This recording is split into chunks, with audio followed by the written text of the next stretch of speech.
저는 사회복지의 전문가는 아니지만 제가 한번 고아원, 보육원, 거르폼, 가정위탁 등등 일단 보육원에 대해서 설립된 배경에 대해서 한번 생각해 보았는데 1950년 전쟁 고아가 발생하여 우리나라에는 고아원이 엄청나게 생겼습니다. 그래서 어떤 불가피한 상황에서 부모를 잃고 헤어지고 고아원에 있었고 또 먹고 살기 힘드니까 아이들을 찾아오는 분도 없었기 때문에 고아원에서 어떻게 보면 모두 다 모든 사람들이 힘들었기 때문에 그래도 편견도 없이 또 어떤 차별도 없이 이렇게 고아원에 성장했다 하더라도 스스로 독하게 어떤 자수성가를 하려고 노력했던 사람들이 많았고, 그런데 1970년대 되면서 이제 전쟁 고아 분들은 다 시설을 다 나갔죠. 그러면 고아원은 없어져야 하는데 이제 보육원이라는 게 생기게 되었습니다. 보육원, 이 보육원에 들어가는 또 아이들이 발생되는 원인 중에 하나가, 가장 큰 원인 중에 하나가 1970년대에는 방임이 아닐까라는 생각도 해보았어요. 방임. 이제 1970년대는 경제 성장을 이루고 또 너무나 많은 사람들이 어떤 일을 하는데 초점을 맞췄기 때문에 이 아이들을 어떻게 돌볼 수 있는 환경보다 돌보는 환경이 좀 많이 취약했던 것 같습니다. 그래서 아이들을 그냥 내버려 두고 그렇게 살았던 부분들, 그런 부분들이 많지 않았을까. 물론 다른 이유도 많겠지만 주로 방임이 아니었을까라는 생각이 들고, 이제 1990년도 2000년대 초반 이때까지는 아무래도 이제 조금 이제 좀 살면서 경제적으로 좀 괜찮아지면서 아니면 IMF 때 어떤 경제적으로 어려움을 겪다가 이혼을 하면서 이혼이 좀 많았던 것 같아요.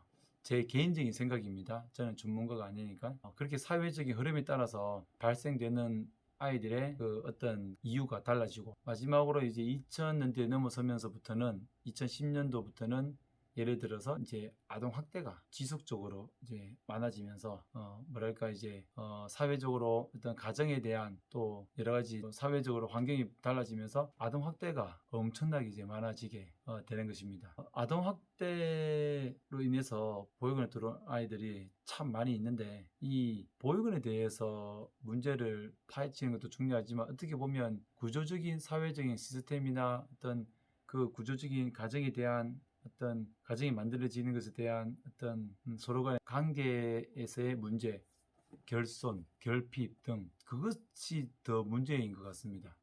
제가 어디 인터뷰에서 봤는데 어떤 한 아이가 부모님으로부터 맞고 또 돈을 벌어 와라 하는데 돈을 안 벌어 오고 하니까 부모님이 술을 먹고 아이에게 아동 학대를 한 것입니다. 그러면서도 보육원으로는 보내지 않았고, 그러한 가운데 수년을 그 아버지와 그러한 정말 말도 안 되는 상황 속에서 폭행을 당하면서 살게 된 그 아이가 차라리 나를 보육원에 보내지 왜 안 보냈냐, 그렇게 하소연하는 인터뷰를 보기도 했습니다. 이렇듯 수많은 가정에서, 즉 어떤 피해를 받고 보육원에 들어가지도 못하고 어떤 학교 밖 청소년이 되어서 또 사회에 적응하는 데 힘들어하는 학교 밖 청소년도 많고, 또 보육원에 들어갔지만 보육원 생활이 너무나 힘들었고 짜증스럽고 해서 보육원에 나와서 중도 퇴소한 아이들, 퇴소한 친구들은 어떠한 자립정착금도 받지 못하고, 앞서 얘기했던 학교 밖 청소년들도